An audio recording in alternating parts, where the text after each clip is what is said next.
नमस्ते everyone, happy साउने सोमबार। बोले बाबाले हामी सबैजनाको रक्षा गरून्। आज 2083 साल साउन महिनाको पहिलो सोमबार म र मेरो दिदी तिलोत्तमा 6 भलवाडीमा अवस्थित मोक्षधाम मन्दिरमा जाँदैछौँ। अनि साथीहरू, आज हजुरहरू व्रत बस्नुभयो कि बस्नु भएन? अनि मन्दिर जानुभयो कि जानु भएन? कमेन्ट गर्नुहोला।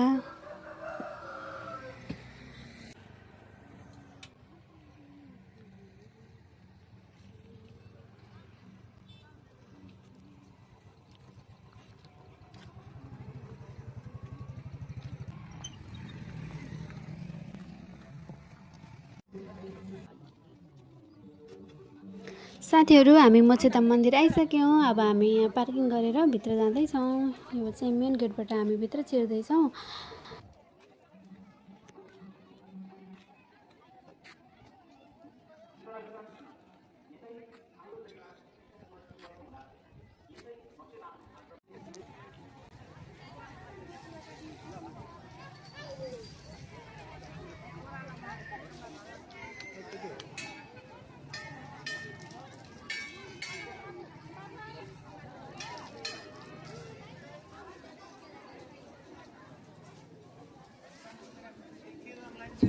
यति बेला चाहिँ घडीमा 10:30 भइसक्यो साथीहरू, किनभने हामी चाहिँ बच्चाहरूलाई स्कुल पठाएर मात्रै यहाँ मन्दिर आएको छौँ।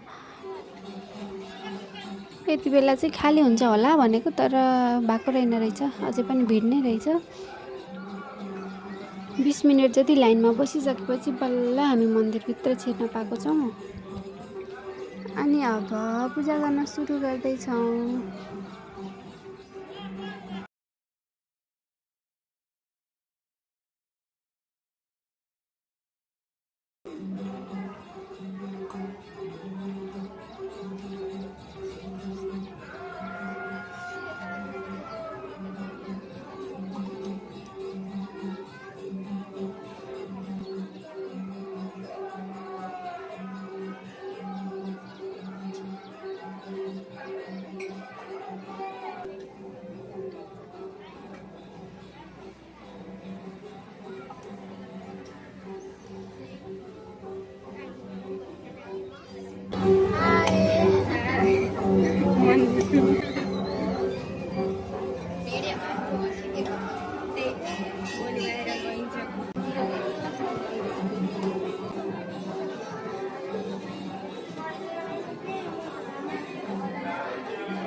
साथीहरू, यहाँ चाहिँ 1100 भन्दा पनि बढी शिवलिङ्गहरू छन्।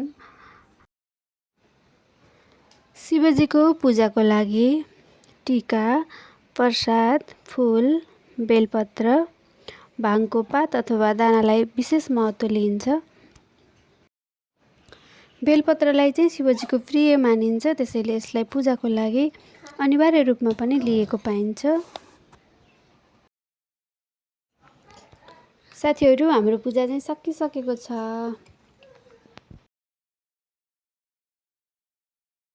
टाढाबाट आउने भक्तालु जनहरू चाहिँ अझै पनि आउँदै हुनुहुन्छ। कोही पूजा गरेर बाहिर गइसक्नुभयो भने अझै आउने क्रम पनि जारी नै छ। हामी चाहिँ पूजा गरेर भइसक्यौँ। अब मन्दिरभित्रबाट बाहिर निस्किँदैछौँ। पालो दिनु पर्यो नि त है अरूलाई। साथीहरू, यहाँ चाहिँ मानव सेवा आश्रम पनि रहेको छ।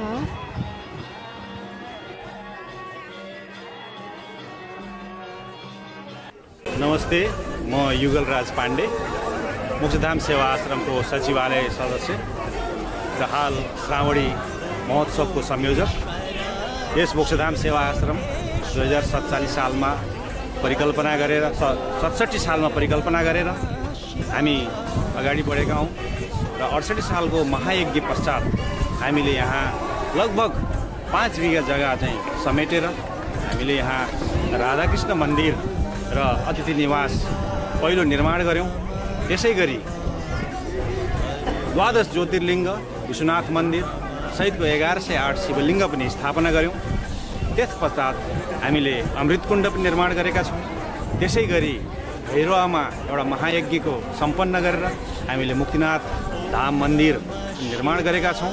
र हामीले यहाँ विशेष गरेर हाम्रो यो परिकल्पनामा यो ठाउँ नेपालका 4 धाम र भारतका 4 धाम, विशेष गरेर 4 धाम भन्ने बित्तिकै हामीलाई के आभास हुन्छ भन्दा कुनै पनि 4वटा तीर्थलाई 4 धाम भन्ने गरिन्छ भन्ने चाहिँ सामान्यतया मान्छेको बुझाइ छ।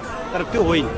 वास्तवमा हामी सत्य, त्रेता, द्वापर, कली 4 युगका 4वटा विशेष धामहरूलाई हामीले भन्ने गर्छौँ। जसरी बद्रीनाथलाई हामीले सत्य युगको चाहिँ मुख्य धामका रूपमा लिन्छौँ भने त्रेताको लागि हामी रामेश्वरम निर्माण गर्दैछौँ।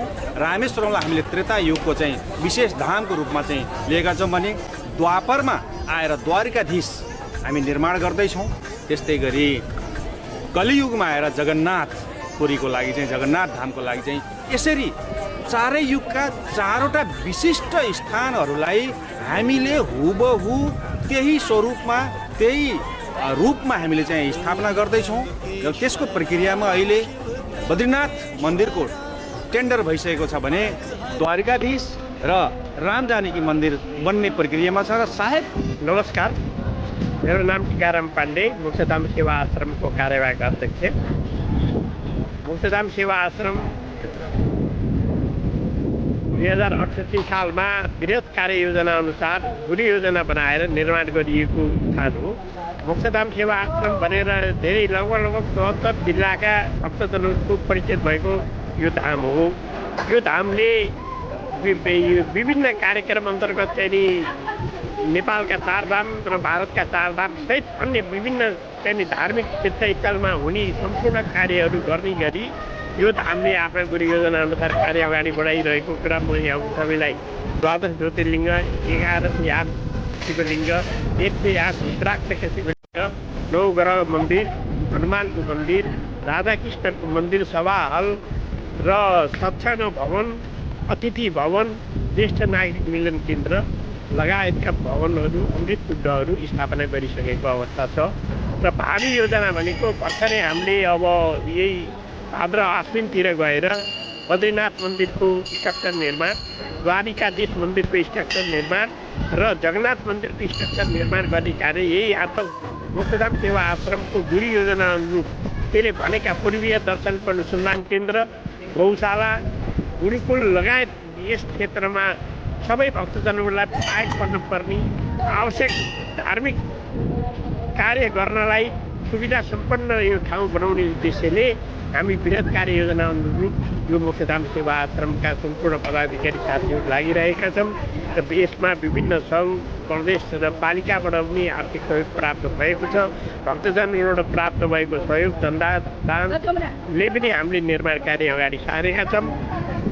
यो वृहत एउटा त्रिशुल निर्माण कार्य पनि भर्खरै सम्पन्न भएको छ। ऐतिहासिकको त्रिशुल जो शिवजीको 12 ज्योतिर्लिङ्गको अगाडि हामीले स्थापना गरेका छौँ भने भोलिका दिनमा हामीले यो मोक्षधाम सेवा आश्रमलाई सम्पूर्ण भक्तजनलाई आवश्यक पर्ने दैनिक कार्य, चाहे त्यो दैनिक धार्मिक कर्महरू भन्ने कुराहरू भए, चाहे त्यो ग्रह शान्तिका कुराहरू भए, अन्य पाठ पूजाका कुराहरू र विवाह व्रतबन्ध समेतका व्यवस्था मिलाउने गरी मोक्षधाम सेवा आश्रमले आफ्नो गुरु योजना अनुरूप काम अगाडि बढाएको छ।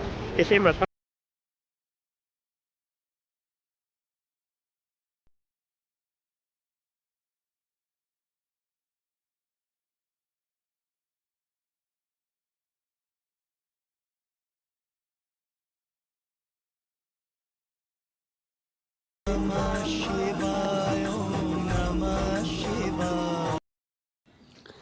साथीहरू, यो एकदमै धेरै राम्रो ठाउँ छ।